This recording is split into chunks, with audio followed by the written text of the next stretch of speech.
every household.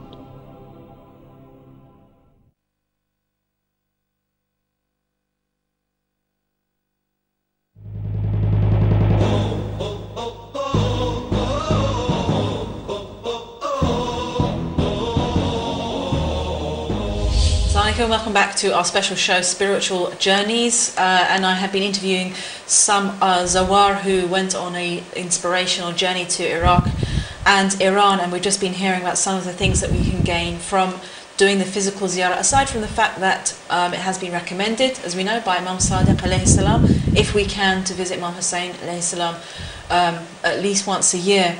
But also we got a reminder from Brother Reza not to neglect the other Imams as well. And we have now with us still Sister Saarah Bokhari, and we have Mullah Ali Fadhil as well with us, who was also on that journey, and we'll be hearing inshallah about his experiences too. Assalamu alaikum. Assalamu wa rahmatullah. So first of all, what inspired you to take this trip at this time? Well, alhamdulillah, shukr, first of all, bismillah ar-Rahman ar-Rahim, again, echoing the words of Reza, thank you very much, Ahlul Bayt TV, for giving us the opportunity to be able to showcase or to highlight the values and the principles that we learned throughout this journey. And I just want to follow on this point that it felt like a pilgrimage, in a sense that you do sort of pack away whatever baggage that you have, and especially because of the finances that you do put in, and automatically you do have this state of mind that you're going to the Imam. You forget basically about what kind of life that you have in London, America, wherever it may be. So it's a pilgrimage in the sense that you're there and you've opened your heart, you've opened your mind, you're willing to accept any difficulties that come. And that's why I believe that the people that do come back from the ziyarah, they've always had a very, very good experience, and always have something very, very positive to say, because their hearts are automatically opened to the spiritual side of the ziyarah. But for me personally, I was there as a reciter, so I would recite the du'as and the supplications and the matam, or the eulogies and the lamentations for whichever Imam that we visited. And it was the second time I've been blessed with this trip, with this particular group. I was there in December, where the sister mentioned that it was about 250 people. This one is a bit less, but again, echoing the words, it's much more of a family feel. Nice. I felt that this trip was quite better than the one before, because this trip, because it was less numbers, all of us sort of were together in every single feeling that we had. Nice. All the places that we went to, we were all together. We weren't scattered around. We all shared unity. Very much unified, which is rare, as we know, to have that sense. Especially because it's such a diverse group. I mean, we had Khawajas, especially this group. We had Iraqis, Iranians, Lebanese Khawajas, Pakistanis. Maybe that's why it worked, because it was a mix of people. Regardless of the mix, I think it's because the common denominator were the Imams. Yeah. That's why we sort of unified, because we forgot the fact that you were a Lebanese or you were Khawaja or you're Pakistani. That was absolutely irrelevant when we were together. And that's how it should be, to be honest. That's exactly how it should be. Yeah. So me personally, that was Alhamdulillah. And we did just see a clip of you reciting Wadi as-Salam as well. What was that experience like for you? I mean, I've heard, to be totally honest, before, when you're in your home countries, you hear of Wadi Salam and how I've always heard the scary stories of Wadi Salam, of the jinn incidents and so on and so forth. So I thought, we're in Najaf, it's night, we've just visited the Imam. What better place, or where else could we go or do than visit Wadi Salam? At first we thought, let's just go for a joke and try and get some jinns, but then we thought, actually, let's just make this a productive session. Take our dua books and actually feel the spiritual side of Wadi Salam. So we Alhamdulillah, a couple of the brothers, we went along. We were sort of very together, just in case it did happen. But yeah, we were together. I thought men were brave. But anyway, yeah. Well, I can promise you that all of us, all of us were because the thing is, we were sort of new to each other, so no one wanted to sort of let their guards down and say, you know what, I'm scared, give me back. No, everyone stuck to the job. Besides, the rep. Yeah, we didn't go too far in. We actually went sort of on the outskirts because it's big enough as it is. So we went on the outskirts. It's huge. Yeah, you're right. It's really big. Yeah. But the place where we were at, it was covered by trees, so it actually felt like we were deep in Wadi Salam. So we picked any random grave. We didn't want any random grave in the tree, and we just sat there and we recited extracts from Dua Abi Hamd al-Thamali, where it talks about, you know, when you're on your grave and you're you see Munkar Nakir coming towards you, you know, your deeds are on your back, so it's very much death related. So it gives us a sort of a reminder about death and how it's around the corner. Powerful. Literally. Well, we've actually just got a caller on the line who's calling in to tell us about one of their experiences, I believe, of ziara in a dream. Assalamu alaikum. Wa alaikum assalam, sister. How are you keeping? I hope you recognize my voice. I do. Wa alaikum salam wa rahmatullah. This is Nasir from nearing London, you know. Thank you for calling in. How's my brother? His style of reading Nawaz is very, very beautiful in English. And it is like a replica of Basim al-Karbali. MashaAllah. So you have put the heading of spiritual journey. So I'd like to tell you two dreams today. Okay. Because my spiritual journey started in '95. But my mother was a very pious lady, and we had a Imam Barga made in Pakistan, in Lahore, and it is in her name still, Sayyida Zakiya Khatun.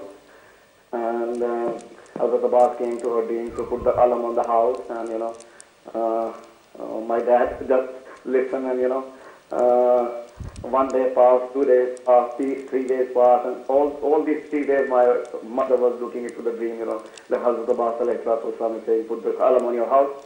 And on the 4th day, my father, you know, the charpai used in Pakistan on the rooftop, it went up into air and it turned down, and my father fell off from the bed, and then he went running to the bazaar to buy this pole for the alam of Hazrat Abbas.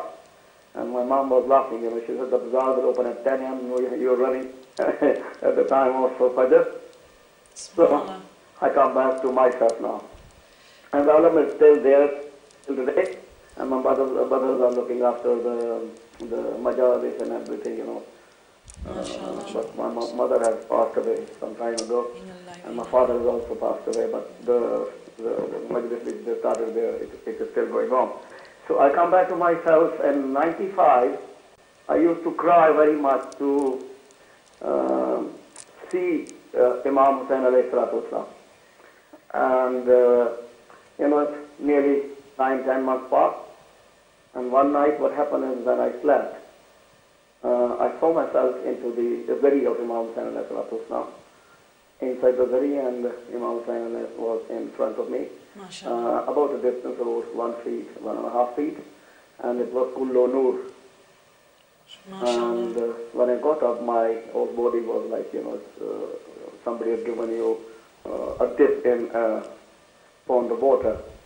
And I cried, and then in '96 we went for the first time, and when we went into the Haram of Imam Hussain alayhi salatu wasalam, and I saw the zari, and I saw the feeling of the zari, it was the same which I saw in dream, and I cried, and there were only 4 there at that time in the Haram, myself, my wife, and my little daughter.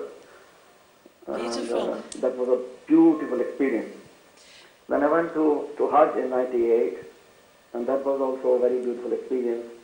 And I do a lot of lanat especially on number 1 and number 2, and their 2 daughters, which is in the Dua Sanam Quraysh of Mawla Ali Sallallahu Allahumma la'an Sanam Quraysh wa jibtiha wa ta'umtiha wa iftiha wa ibnatayhuma.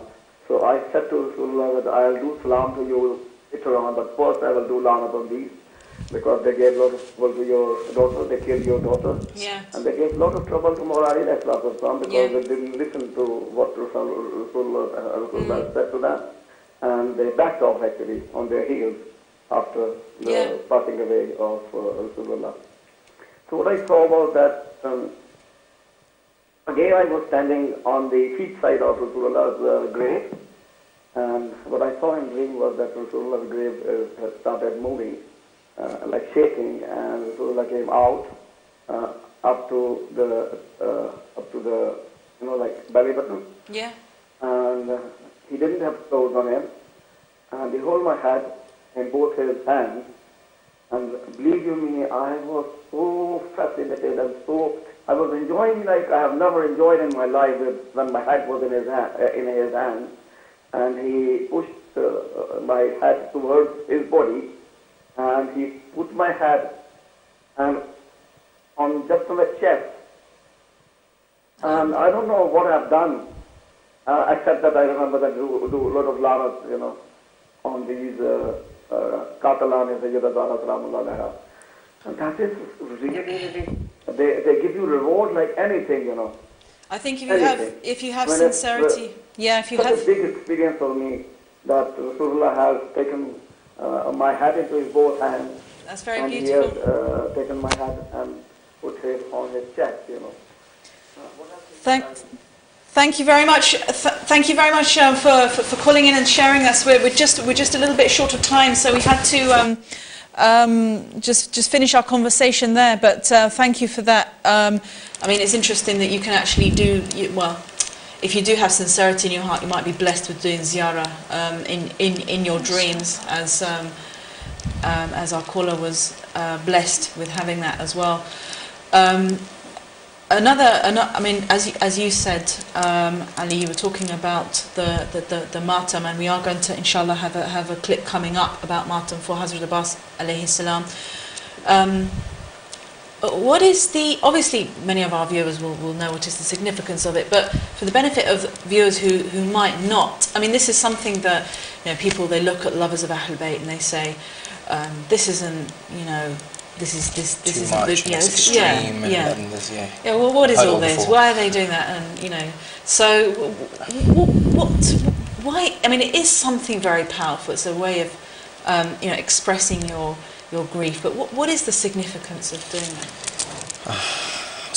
First of all, if you go back to the hadiths or the narrations of the Imams, Imam Saarah says, "Kullu jaza'in makruh illa al-jaza' an al-Husayn." Every type of mourning in the sense is makruh, or is recommended to stay away from, other than the mourning for Imam Hussein alayhi salam. So in the sense that, for example, if you give a contemporary example, when a mother loses a child, she is mourning. Now obviously you give her the benefit of the doubt because she's lost her child, and she would sort of begin to, let's just say, rip her clothes or start to beat herself because of that extreme grief that she has of losing her son or daughter or child. Imam Saad turns that around and says, all the jaza, all the mourning that you do is makruh, in the sense it's makruh, but people, obviously they give the benefit of the doubt, other than the mourning for Imam Hussein alayhi salam. So if you're asking about matam and its religious sort of religious significance or beginning, let's just say, it's very much enriched in hadiths and narrations. Now, contemporarily, if you see, or from a psychological point of view or even an emotional point of view, if a mother is given the benefit of the doubt to mourn for her daughter or her son or her child, then this is we replicate this kind of love that we have for our siblings to our imams, because obviously the Prophet says, I have left behind two weighty things, the Book of Allah and my Ahlul Bayt. Now these Ahlul Bayt, this reciprocal love that we have for Ahlul Bayt is so extreme that obviously another narration, of course, from one of the imams is, I think, ifrahu li farahina wa ahzanu li huznina, be happy for our happy occasions and be sad for our sad occasions. Now that will obviously entail the births and the deaths of all the imams. So following on from that point, when we are sad for the imam, to answer, for example, you know, the whole, oh, why are you doing this? Why are you hitting yourself? Why? It's hard to sort of cap emotions. It's hard to give a limit, you know, scientifically on how much you can be sad for a person or your imams.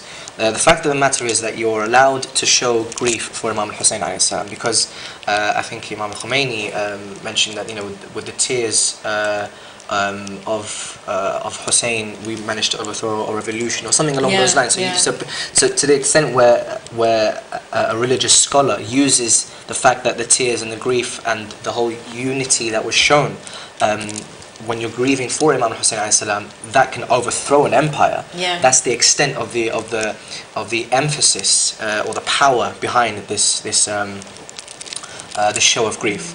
Alongside these facts is that the fact that in Matim it's a show of expression, possibly against injustice and against oppression.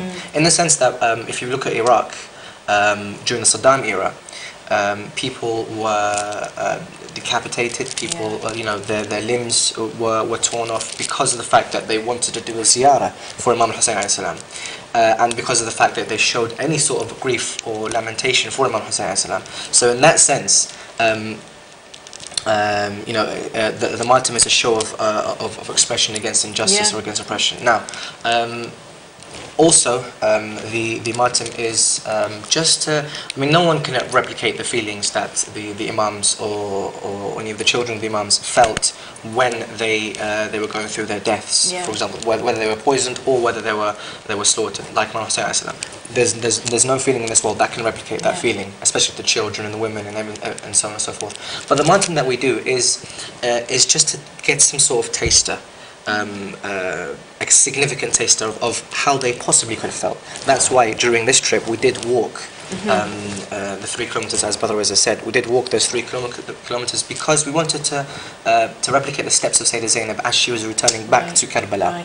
Because obviously they had no shoes on, they were barefoot, they were hungry, they were thirsty, it was hot, and they were returning back to their master. The same sort of conditions we replicated. We were hungry, we were thirsty, we were tired, it was hot, and we walked through the city to get to Imam Hussein alayhi salam, and it sort of brought me back to Sham and Syria, because everyone was looking at us, because it wasn't during any like Arba'in period. Yes, it was the beginnings of the Fatimiyya period, but usually there's no groups that actually walk towards the shrine. So we were the only group to actually walk through the city. People were taking photos, people were taking photos, people just actually looking, because this is something out of the ordinary for people to walk through the city.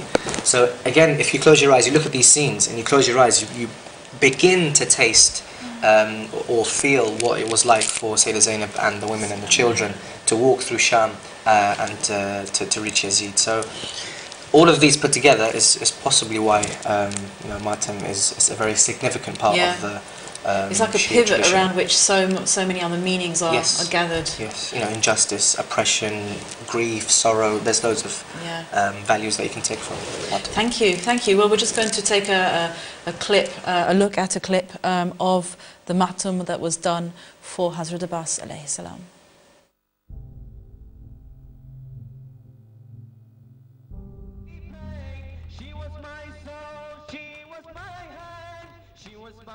Meaning and purpose. Now I must bury that inside. Now I must bury that inside. Is it my hands that are shaking? This great pain they cannot withstand. Without my wife I am lonely, and alone I wander this land.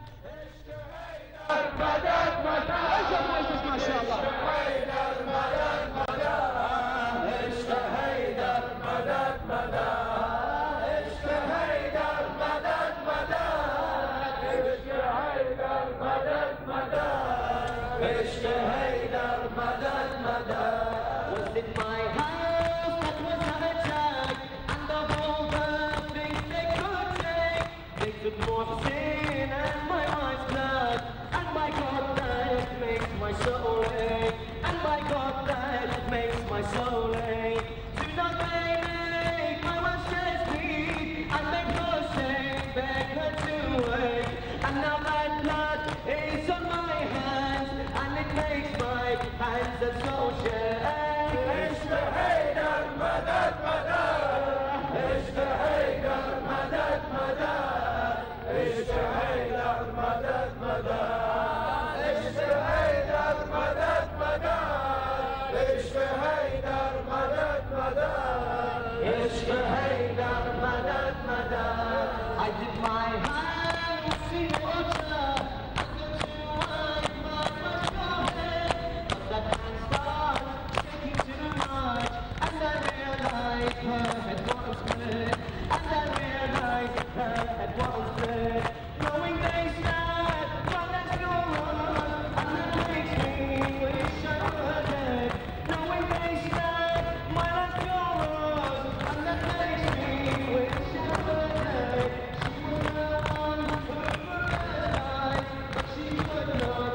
last night here in Karbala, it's been quite a magical 5 days, encompassing every single sort of emotion that a human being can encompass.